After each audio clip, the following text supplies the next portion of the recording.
Yes, just wanted to show you I did caulk it all the way around. Okay, and that's probably a good idea anyways.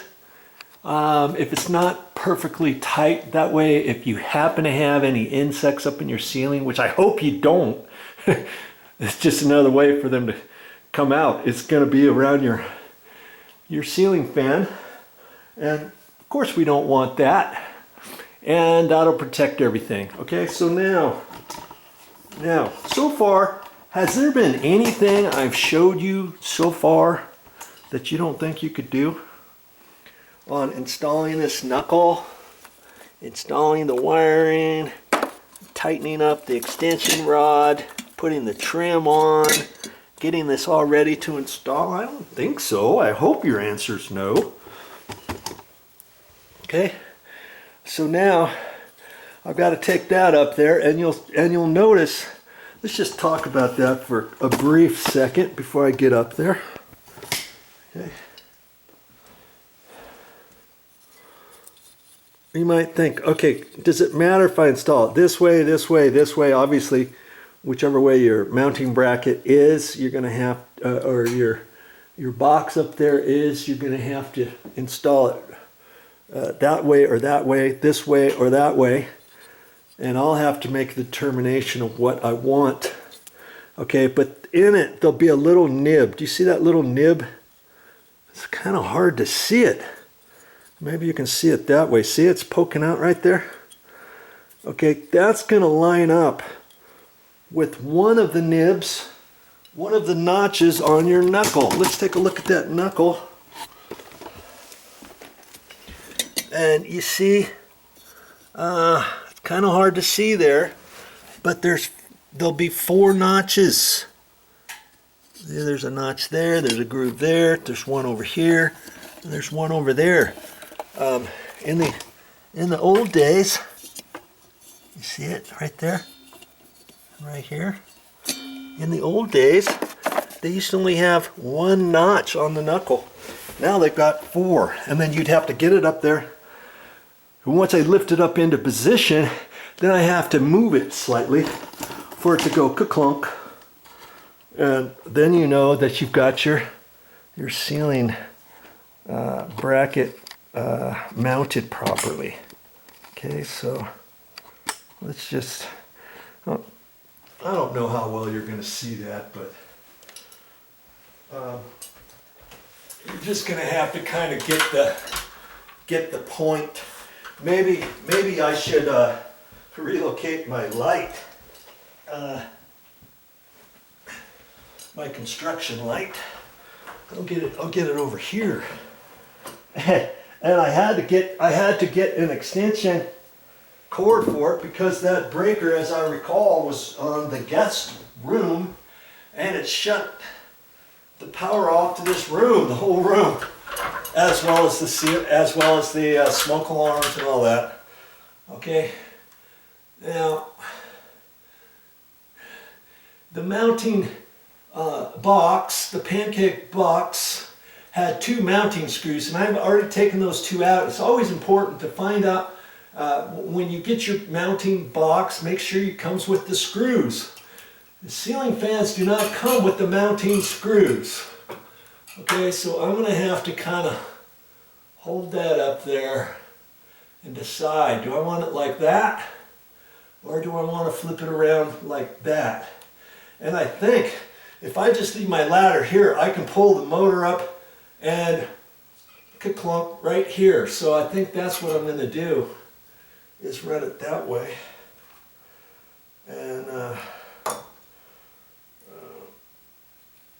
like I say, this mounting bracket is slightly different than the last one I installed.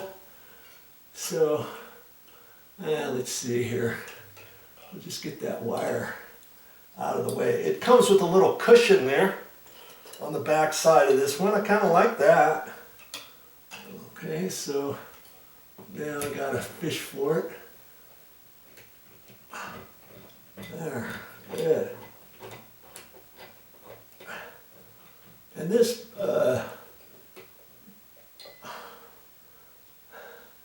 this thing can slide either direction a little, and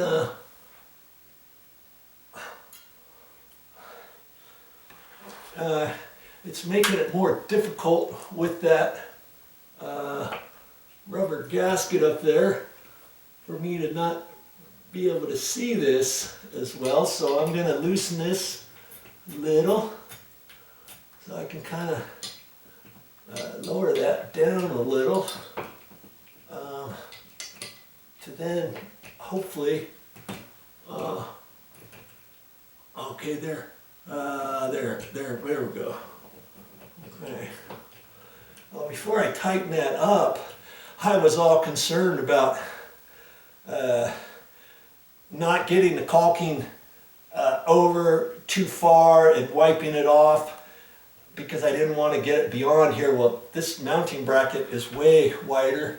Okay, so now I can position this wherever I want, and I'm just going to kind of make it about centered. If you had the opening and you made a boo-boo a little bit, you could slide this all the way this way, all the way that way, whatever. Okay, and that's pretty centered. And when I installed this pancake box, I had it pretty much where I wanted it, you know, for location wise, for the ceiling fan.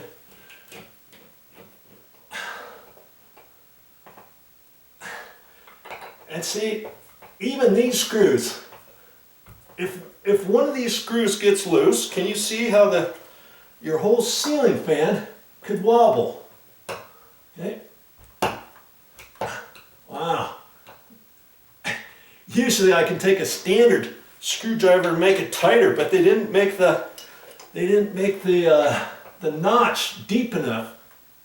So on this one I can get it tighter with my Phillips as opposed to the standard. Okay. There. All right. Now I'm going to take a look at this and know that I'm going to lift it up and kind of fit it in right here, ka-clunk.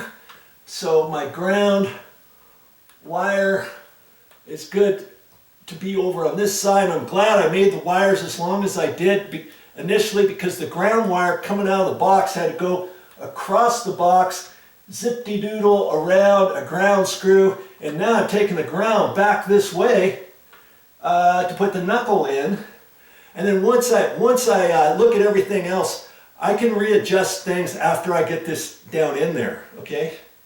Because maybe I don't want the wires over on this side, maybe I want them over here. Well, I'm not really going to concern myself with that too much right now, okay? I'm ready to lift the ceiling fan up and plop it down into place. Now, see, another reason not to put the blades on yet. You don't need to put the ceiling fan blades on just yet and then try to manhandle that up and get it around your ladder and everything else, okay? Way easier now to put that up. Okay, that's what we're gonna do next.